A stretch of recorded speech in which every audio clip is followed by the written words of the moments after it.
मनोरंजनाचं प्रबोधन, करमणुकीचं उद्बोधन, बातमी अचूक, माहिती बिनचूक. पाहत रहा राजमुद्रा न्यूज लाईव्ह.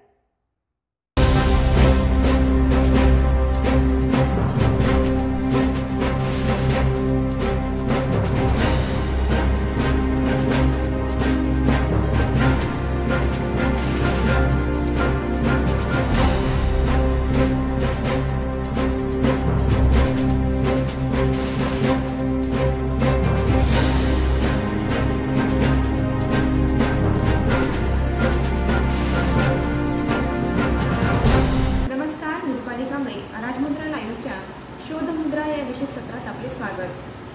कोकणचा राजा कोकणचं सोनं हापूस, पण या नावाचा शोध कसा लागला ते या व्हिडिओमध्ये आपण जाणून घेऊया. उन्हाळा आणि मे महिना आपल्यापैकी अनेकांना आवडत नाही. उष्णतेमुळे अंगाची लाहीलाही होत असताना उन्हाळ्याचे हे दिवस येऊच नयेत असं नेहमी वाटत असतं. असं असलं तरी हा नको नकोसा वाटणारा उन्हाळा एका गोष्टीसाठी मात्र कायमचा हवाहवासा वाटतो, तो म्हणजे आंबा. आंबा आवडत नाही अशी मंडळी सहसा शोधून सापडत नाही, आणि चुकूनही मागून सापडली तर आंबाप्रेमी मंडळी त्यांच्याकडे भूत पाहिल्यासारखं पाहतात. हे वेगळं सांगायला नको. आंब्याचे अनेक प्रकार सुद्धा आपल्याला ठाऊक आहेत. काही कापून खाण्यासाठी वापरावेत, काही चोखून त्याचा आनंद घ्यावा, तर काहींचा रस काढावा. वायरी लग्नासारखे काही आंबे उन्हाळा संपल्यानंतर सुद्धा उरली सुरली भूक भागवून मन तृप्त करायला हजर असतात. या सगळ्याच आंब्याच्या प्रजातीमधून सर्वाधिक आवडीचा आणि फळाचा राजा मनवला जाणारा आंबा कुठला असं विचारलं तर कुणी अगदी सहज उत्तर देऊन जाईल, तो म्हणजे हापूस. हा आंबा, विशेषतः हापूस, सगळ्यांचा आवडीचा असला तरी फळांच्या राजाला हे नाव नेमकं कसं मिळालं हे तुम्हाला माहिती आहे का? मराठीत हापूस आणि इंग्रजीत अल्फान्सो या नावाने प्रचलित असलेला हा आंबा जन्माला कसा आला आणि मग देशभरात आणि हळूहळू जगभरात कसा पोहोचला हे जाणून घेण्यासाठी आपल्याला पोर्तुगीजांच्या गोव्यात जावं लागेल. 15व्या शतकात भारतातील गोवा या राज्यात पोर्तुगीजांची पाळमुळ रोवणारा आणि कॉलनी उभारून इथे तळ ठेवण्यात सिंहाचा वाटा उचलणारा हा पोर्तुगीज म्हणजे अल्फान्सो डे अल्बकर्क. यावरून हापूसच्या इंग्रजी नावाचा उगम तुमच्या ध्यानात आलाच असेल. अल्फान्सो अल्बकर्क यांच्या काळात कोलंबियन फूड एक्सचेंज अंतर्गत जगभरातील पदार्थांची विविध ठिकाणी लागवड करण्यात आली.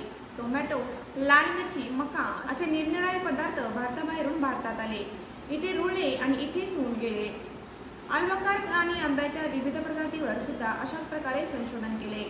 गोव्यात विविध ठिकाणी फिरून वेगवेगळ्या आंब्यावर प्रयोग करून अखेर त्यांनी आंब्याचा एक नवीन प्रजाती निर्माण केली. या पोर्तुगीज जनरलला सन्मान म्हणून या आंब्याला अल्फान्सो असं नाव देण्यात आले. विविध पदार्थांच्या देवाणघेणीमार्फत हा आंबा युरोपातही जाऊन पोहोचला आणि मग ही नवी प्रजाती आणि तिला देण्यात आलेलं नवं नाव जगप्रसिद्ध झालं. हापूस नावाची जन्मकथा.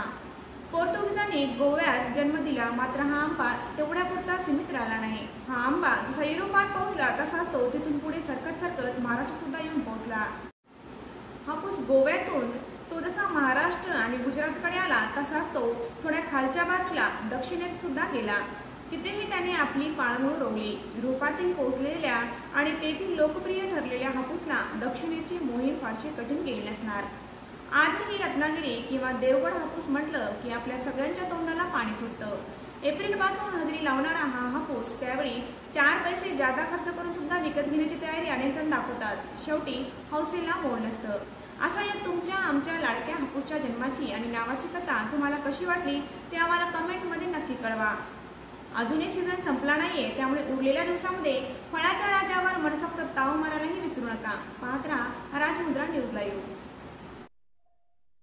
जनसामान्यांच्या प्रश्नांचा आवाज शासन दरबारी बुलंद करणारे एकमेव न्यूज चॅनल राजमुद्रा न्यूज लाईव्ह.